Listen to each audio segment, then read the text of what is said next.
గద్వాల నియోజకవర్గం అభివృద్ధికి కృషి చేస్తానని ఎమ్మెల్యే బండ్ల కృష్ణమోహన్ రెడ్డి అన్నారు. ధరూర్ మండల కేంద్రంలో గురుకుల రెసిడెన్షియల్ డిగ్రీ కళాశాలను ఎమ్మెల్యే ప్రారంభించారు. కొత్తగా ప్రారంభమైన డిగ్రీ కళాశాలలో 130 మంది జాయిన్ అయ్యారని వెల్లడించారు. భవిష్యత్తులో అడ్మిషన్స్ పెంచడంతో పాటు గట్టు, కేటుతొడ్డి మండలాల్లో కూడా డిగ్రీ కళాశాల తేవడానికి కృషి చేస్తానని ఎమ్మెల్యే భరోసా ఇచ్చారు.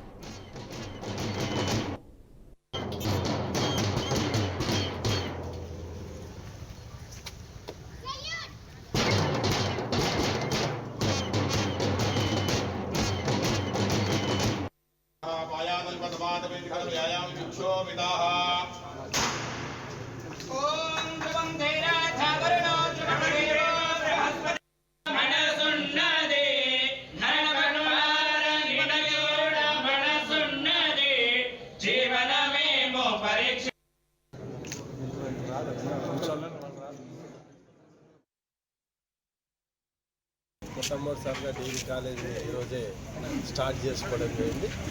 మళ్ళీ ఈరోజు చాలామంది విద్యార్థులు కూడా 130 మంది విద్యార్థులు ఇక్కడ అడ్మిషన్ పొందడం జరిగింది. అలా విద్యార్థులకి డిగ్రీ రెసిడెన్షియల్ కాలేజ్ అనేది మొట్టమొదటిది మన గద్వాల నియోజకవర్గంలో, అంటే జోగులాంబ గద్వాల జిల్లాలో మొట్టమొదటి డిగ్రీ కాలేజ్, మహిళా డిగ్రీ కాలేజ్ ఇది. వీళ్ళ ఇప్పటికీ ఒక 300 మందితో స్టార్ట్ కాబోతుంది. ఇప్పటికి 180 చిల్లర, 180 సీట్స్ ఫిల్అప్ కావడం జరిగింది. భవిష్యత్తులో అంటే ఇక్కడ చాలామందికి డ్రాప్ అవుట్స్ అవుతుంటారు. ఇంటర్మీడియట్ చదివినాక ఇక్కడ ఇంటర్మీడియట్ కాలేజ్ ఉంది, అదేవిధంగా ఫీడింగ్ గట్టు కాలేజ్ ఉంది.